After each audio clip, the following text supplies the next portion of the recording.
so the view might have shifted a little bit. My garb has changed, but it's still me. I guess I don't need this at all anymore because I'm going to stay inside here. But stage 2 of planting potatoes is, taking a look at the potatoes, getting an idea for what we're going to be planting or not planting versus eating in the short term. And then, just having a peek. I have to do this anyway, so you might as well come along for the ride. This is what we get. We come home from work, we have stuff on the go, but we keep chipping away at things because if you're working class slobs like us, there's only one way to get things done, and it's through short periods and weekends. And it's not always fun to burn your whole weekend. These are, what is this? Echinacea? And these are cucumbers. They should have come up by now. Hopefully there's not something wrong with them.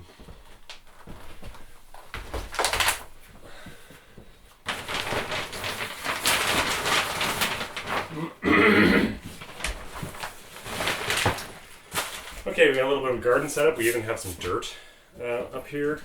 I guess I wish I had a way I could get these up here easily without just dumping them, but I guess I can just start picking them out of the wheelbarrow here, and we'll get an idea. I don't want them to stay in here too long, because if they stay in here too long, they'll be too dried out.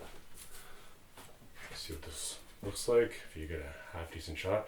I don't know how far to put this for this particular lens. It might be too dark as well, but anyway, gives us an idea for some of the taters that we're rocking this year. Pretty happy with the haul, really. I'm happy that the garbage can root cellar also did its job for year number 4 now. You lose track. It's been a great addition though for the cost, which is basically $20 and some effort. I did use the backhoe, so there is that. But at the same time, if you had a couple hours to dig, it wouldn't cost you much at all. So slap some of these up here. I don't care too much about shavings, although it's going to make a mess. I'm going to have to sweep them up. I'll try not to get too much on the ground. But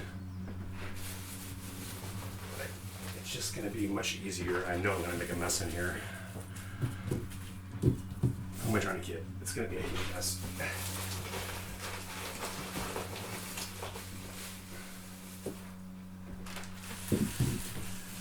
Okay, here's a little sampling, I guess.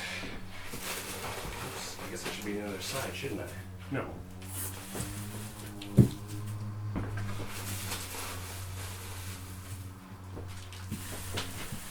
I don't know, this is like a third. What? Anyway, we'll separate them for some easy categorization for now. So these are, I don't know, there's 2 varieties of French fingerling potato. One of them is just called a French fingerling, and one of them is called, like, I can't remember. It's been so long since we actually started with them. But a Rousse or something like that, maybe? Anyway, we'll just get these into some quick categories so that when it comes time to planting, that I can just pick an area and then go with it. I'm not going to be doing this. I just wanted to be able to demonstrate some of the various sizes of these potatoes we got. Excuse me. Last year in the garden beds, they weren't particularly great beds that this stuff was planted in. So it's not surprising to me that a lot of these fingerlings are not the largest. We actually took and ate the smallest of the bunches, but these are the medium size and the large size of these various potatoes. I'll have to be careful with these white potatoes here on the edge, because these ones are, I don't seem like I have very many of them. I sort of remember when we were pulling them out that there were a lot of very small ones, so I gotta be careful so I get a good representation of my taters and the flavors I like best. These ones are really good. They're thin-skinned potatoes, so you eat the outside as well. These ones are russets. You would typically, there's good baked potatoes, or you do something with them, but they're more of a regular potato. The fingerlings are thin-skinned, but they taste very good if you ask me. They have this one has a slightly nutty flavor to it. It's very yummy. A-Star is going to be very happy how neat and timely, how much time I'm taking, because usually I'm moving at a very breakneck speed and never happy with going slow and trying to push things faster and faster. Such is the case when you're always busy with tasks. The more you can get done, the more tasks you can get done. It just seems like it's a never-ending cycle around here, especially come spring. Wintertime is nice and relaxing. I don't really have too much to do. A-Star doesn't have too much to do. We have to worry about obviously getting in and out of our place when we want to get back here. In wintertime, is more of a chore because we have snow, we have ice and ice storms, and lots of mud when mud season hits, which is just finishing. So yeah, mud season ends just in time for black fly season. So, oh, A-Star is not happy with someone's performance in her first lawn mowing duties of the season. We do mostly a no mow May because I think it makes sense, and we have bees. But some areas we just are always in, and we don't want to have to worry about ticks and such, which are in the area. And when the grass is at least shorter in those spots, it means that you have less to really think about. All right, so this pile's done. I'm going to push this down. Keep it all on here for the most part. That's a pretty good ratio for what I missed. It's a lot of shavings, not much potatoes. I'm hoping that they all sunk to the bottom.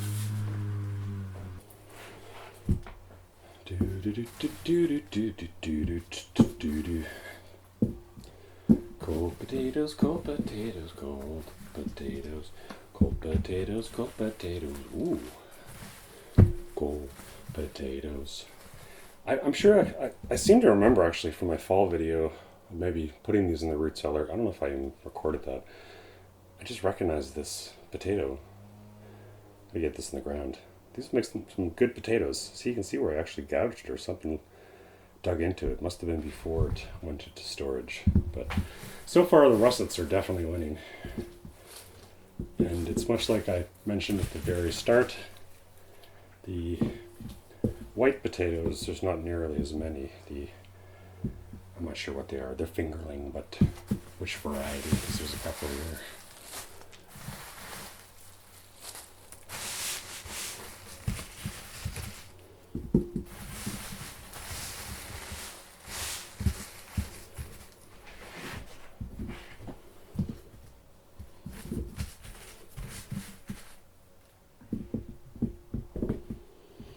I don't know, it might be too far away. You can see this is green tinged there. It's got a little bit of a mini potato. I'm not even sure what that is. Anyway, it's got a bunch of green on it. You wouldn't want to eat these ones. It's been exposed to the sun, but it will plant perfectly. At least I think it will. I've used them before, so I'm assuming it's fine.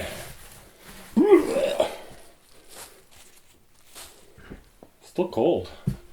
I took them out yesterday. It's a day later, and some of the potatoes, the ones that were in the middle of this pile, they're still quite cold. And we are into now the second week of May. We're a little behind for planting, and there's not many eyes on these. Our garlic from last year is still going, but it's slowly fading away. I think it will be all gone in the next couple of days. I was surprised yesterday. The first group of bulbs I cooked with were all good, but I pulled out whole bunches that have been bad. Okay, well, I'm thinking about, I don't have to change my configuration here because I have too many potatoes for this one area. This sort of works. I like not having to lean over to do this stuff because talk about season for back pain and season for sore. I mean, the good news is I'm working my core like crazy, flipping these beds and things and bending over plant and stuff, but I ain't as young as I used to be. I'm getting too old for this shit. But potatoes, if you're thinking about going off grid, potatoes are awesome. If you get a storage, a means to store potatoes, they like shitty acidic soil. They like, they store really well. Even these thin-skinned for us have stored really well. It doesn't get super, super cold here. I mean, we have a true winter, and it can drop as cold as -30 for weeks at a time, but it can't get that cold. But the garbage can root cellar that you saw, it's able to handle it all without too much complaint either. So, okay. I think I have about 2 more loads to go, and then I'm going to be gold. Separate this little now, just to create some more space. Hey, you're in the wrong pile, man. Take him to Detroit.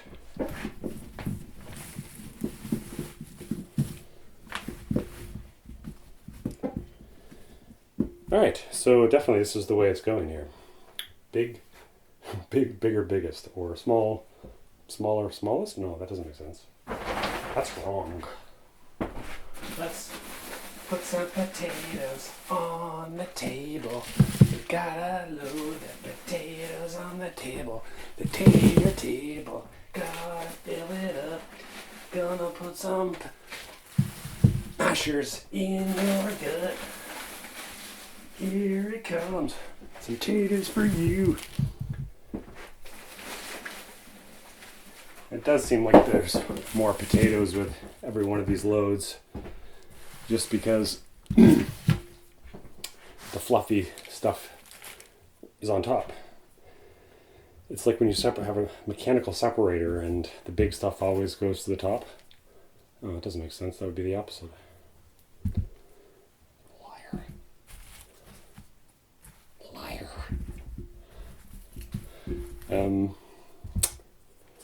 Yeah, anyway. We have 3 piles of potatoes. You can definitely see what the difference are between the 3. The traditional russet potato, a delicious eater and grows very well in our soil. Then we have Rousse or something, French Fingerling. These are both French Fingerlings, but they have different names and different colors and a little bit different flavors. This one's more buttery. I think this one's more nutty, and this one's more buttery tasting. This also has like purple veins throughout, not throughout it, but through it. So you cut into it and you can see purple inside. I can't remember. I always roast these. It's just such a delicious way to have French fingerling potatoes. But maybe if you boil them, I wonder if ever turn everything pink, like if you try to cook with beets or something. Possibly. I guess that's where dye and things come from.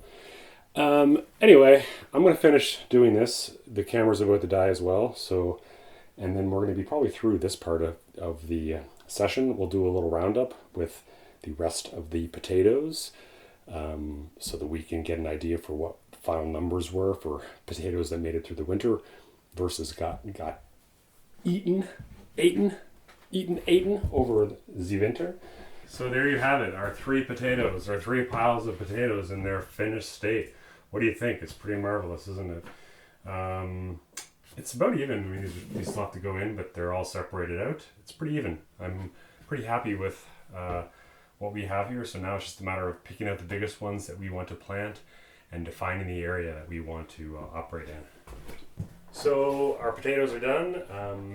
The next step in this process is obviously going to be putting them in the ground. I just like to separate them. It's nice to see what you get. And this is all last year's stuff. And we ate potatoes over winter. Probably not as much as we could have. We're probably going to be eating potatoes for a couple weeks after this is all planted. We're giving some away because the French fingerlings definitely are a family favorite. So it shouldn't be a problem. But anyway, thanks for sticking around, seeing this whole exciting potato sorting episode. As I mentioned earlier, We don't have oodles of time. We're working class slobs, so we have to try to make do with that and try to get tasks done when we can. So you just saw a little snippet of what it's like here at Eager Gridless Beaver to get something done. Last night I pulled these out. Tonight I was able to sort them. If I was a little bit quicker or wasn't filming, I probably could have started planting. But tomorrow night, weather permitting, planting begins. So stick around if you want to come and see that exciting, fun-filled episode. Because this sorting episode, I'm sure you found enrapturing. Enrapturing? Is that even a word? I might have just made up a new word. Wow. You guys were here for that. Take care.